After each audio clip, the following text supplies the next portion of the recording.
মহাভারতের ইতিহাসে অনেক শক্তিশালী যোদ্ধার পরিচয় পাওয়া যায় যারা কুরুক্ষেত্রের যুদ্ধে অংশগ্রহণ করেছিলেন, কিন্তু একজন যোদ্ধার কথা সেইভাবে উল্লেখ করা হয়নি যিনি হয়তো সবথেকে বেশি শক্তিশালী ছিলেন।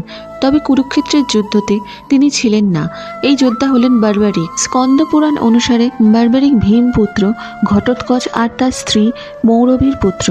বার্বারিক আসলে ছিলেন একজন যক্ষ, তবে মানুষ রূপে পুনরায় জন্মগ্রহণ করেছিলেন। তার মা ছিলেন বাসুকী নাগের কন্যা। এর ফলে পিতৃপক্ষ ও মাতৃপক্ষ দুই দিক দিয়ে পাওয়া ক্ষমতাতে বার্বারিক ছিলেন মহাশক্তিশালী।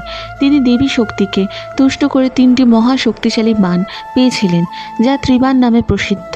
শ্রীকৃষ্ণ মহাভারতের যুদ্ধের আগে সমস্ত বড় যোদ্ধাদের জিজ্ঞাসা করলেন যে তারা যদি একা যুদ্ধ করে তাহলে এই যুদ্ধ করতে তাদের কতদিন সময় লাগবে। ভীষ্ম বললেন 20 দিন সময় লাগবে, অর্জুন বললেন 28 দিন, দ্রোণাচার্য বললেন 25 দিন, আর কর্ণ বললেন 24 দিন সময় লাগবে। শ্রীকৃষ্ণ এক ব্রাহ্মণের রূপ ধরে বার্বারিকের কাছে গিয়ে এই একই প্রশ্ন করলেন।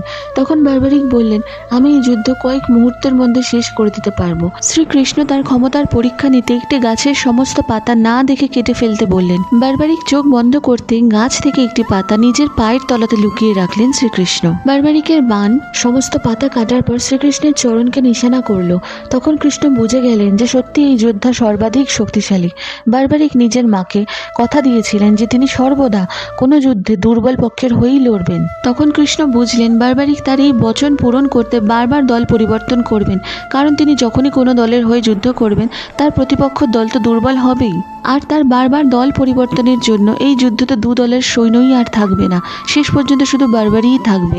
তাই শ্রীকৃষ্ণ নিজের আসল রূপ বার্বারিকে দেখিয়ে বললেন, যুদ্ধের সমতা বিধানে তোমার বলিদান খুবই দরকার। তখন বার্বারিক নিজের ইচ্ছাতে শ্রীকৃষ্ণকে নিজের মাথা কেটে সমর্পণ করলেন। এই নিয়ে অনেক মতবাদ আছে যে বার্বারিক নাকি শ্রীকৃষ্ণকে প্রথমেই চিনতে পেরেছিলেন। বার্বারিকের অন্তিম ইচ্ছা ছিল যে মহাভারতের এই যুদ্ধ সে নিজের চোখে দেখবেন, তাই শ্রীকৃষ্ণ তার মাথাটিকে একটি পাহাড়ের চূড়াতে রেখে দিয়েছিলেন। এভাবে বার্বারিক মহাভারতের যুদ্ধে অংশগ্রহণ না করেও সেই বিশাল যুদ্ধের এক সাক্ষী হয়ে রয়েছেন। বার্বারিক বর্তমানে খাটুশ্যাম নামে পূজিত হন এবং যে স্থানে তার মাথাটি রাখা হয়েছিল বর্তমানে সেই স্থানে একটি সুন্দর মন্দির রয়েছে।